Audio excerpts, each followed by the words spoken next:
Hello students, welcome to Suraj School Bhiwadi. Today we are again continuing our chapter 6, that is dissolution of partnership firm, and in our video we will learn a very important question, that is journal entries related to realization account. So we will discuss one question in that, and everybody has to understand it very carefully because definitely in board exam the question from this section come. So let us begin. Illustration 1 from D.K. Goyal book. Before understanding these entries, let us have a brief description of +1 class, that we have studied about 3 types of account: personal account, real account, and nominal account.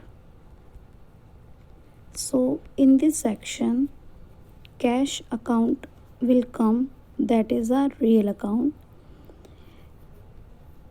One more account will come, that is realization account, and one more account is come, that is partner account.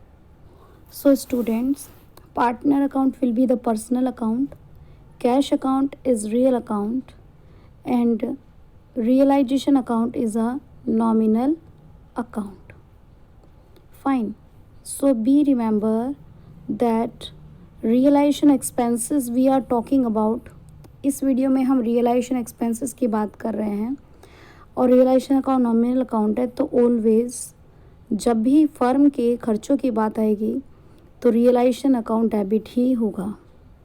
तो journal entry में आपको एक account तो already clear हो चुका है कि अगर डिजोल्यूशन के खर्चे फर्म कर रही है तो उस केस में रियलाइजेशन अकाउंट क्रिएट होगा और डेबिट ही होगा. देन आपका आता है रियल अकाउंट. इसका रूल होता है debit what comes in, credit what goes out. तो अगर फर्म अपनी पॉकेट से मनी पे कर रही है तो कैश जाएगा, यानी कि कैश क्रेडिट होगा. तो जब भी आपको क्वेश्चन में ये बता रखा हो that realisation expenses paid by firm, तो आपको कैश अकाउंट को ही क्रेडिट करना है, तो आपकी एंट्री कंप्लीट हो जाएगी. और आपको सबसे ज़्यादा कन्फ्यूजन पार्टनर के केस में आएगा. तो आपको इतना ध्यान रखना है, अगर पार्टनर से मनी लेना है तो पार्टनर को डेबिट करोगे, और अगर पार्टनर ने आपके बिहाफ पर कुछ पे किया है और वो आपकी लायबिलिटी है, इसीलिए आप क्रेडिट करोगे. ये चीज़ समझने के बाद अब आपको जर्नल एंट्री समझने में कोई प्रॉब्लम नहीं आएगी. दोबारा से समझ लेते हैं that cash account is a real account. If money is going out from the pocket of the business, then cash account will be credited, and realization account is a nominal account. So whenever the expenses are to be bear by the firm, then realization account will be debited. And if these expenses are paid by partner but borne by the firm, partner account will be credited because we have liability towards partner. But if these expenses are to be borne by the partner but paid by us, then we have to take expenses from the partner, then his account will be debited. You can take a screenshot of it by pausing the video. So let's begin the first entry, realization expenses amounting to 5,000. तो यहाँ पे realization expenses है, there is no discussion about the bank. So what we will do, we will write realization expense account, new account open करेंगे, nominal है debit करेंगे, और क्योंकि आपने पे किए हैं तो रियलाइजेशन टू कैश अमाउंट कितना आ जाएगा 5,000. इसमें कोई कन्फ्यूजन नहीं था, नॉमिनल अकाउंट है. इन सारी एंट्रीज़ में 3 ही अकाउंट आएंगे, रियलाइजेशन, कैश और पार्टनर. ये फर्स्ट है. सेकंड में आप देखिए, रियलाइजेशन एक्सपेंसेस हैं 8,000 के, लेकिन पार्टनर ने पे किए हैं, तो एक्सपेंसेस तो किसके हैं, हमारे हैं. पे किसने किए हैं, पार्टनर ने. तो पार्टनर की तरफ हमारी लायबिलिटी क्रिएट हो गई है, हमें देना है पार्टनर को, तो क्या बनेगी, realisation to X. Then realisation expenses amounting to 10,000 paid by firm. Firm ने पे किए हैं ऑन बिहाफ ऑफ पार्टनर, लेकिन करने पार्टनर को पे थे, तो पार्टनर से लेने पड़ेंगे हमें क्योंकि एक्सपेंस हमारा है ही नहीं। पार्टनर डेबिट टू, और पे किसने किए, हमने। तो इस एंट्री में क्या हो गया, पार्टनर टू बैंक 10,000 10,000।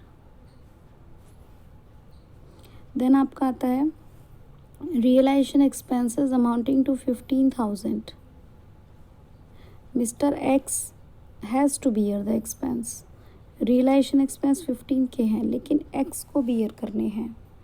तो एक्स को बियर करने हैं तो एक्स को डेटर बनाओगे, हमारे एक्सपेंस है ही नहीं, और क्योंकि ये हमने पे किए होंगे तो एक्स टू बैंक, एक्स हमको देगा। और जबकि अगर 11th के हिसाब से देखें तो ऐसा लग रहा है जैसे हम एक्स को पे कर रहे हैं, लेकिन यहाँ पे एक्स हमारा डेटर है, एक्स हमें देगा और एक्सपेंस हमने पे किए हैं। Realisation expenses amounting to 20,000, 8,000 borne by the firm. Firm के एक्सपेंस ओनली कितने हैं, 8,000। बाकी के एक्सपेंस कौन पे करेगा, मारुति। तो रियलाइजेशन के एक्सपेंस हमारे कितने हैं, 8।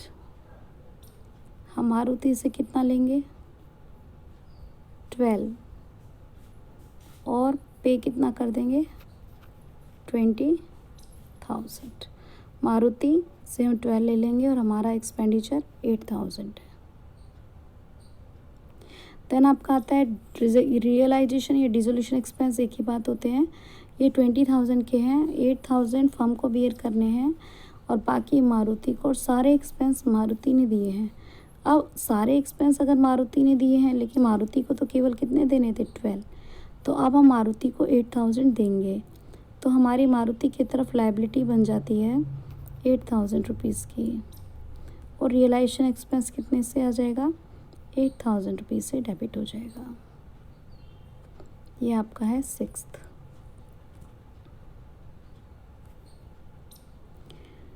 सुधीर एक पार्टनर है, हम उसे रेम्यूनरेशन दे रहे हैं 10 का, और एक्चुअल एक्सपेंसेस 16,000 है।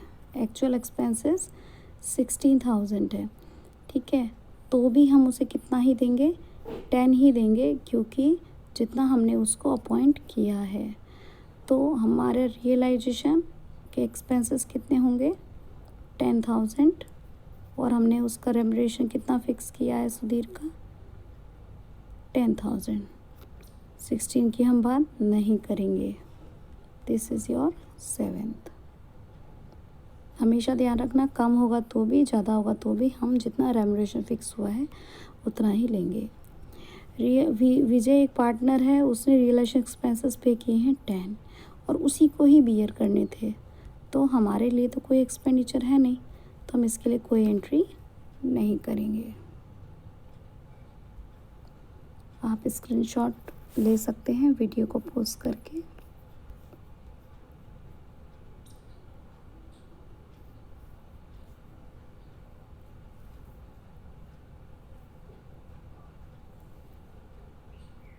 Thank you so much. God bless you.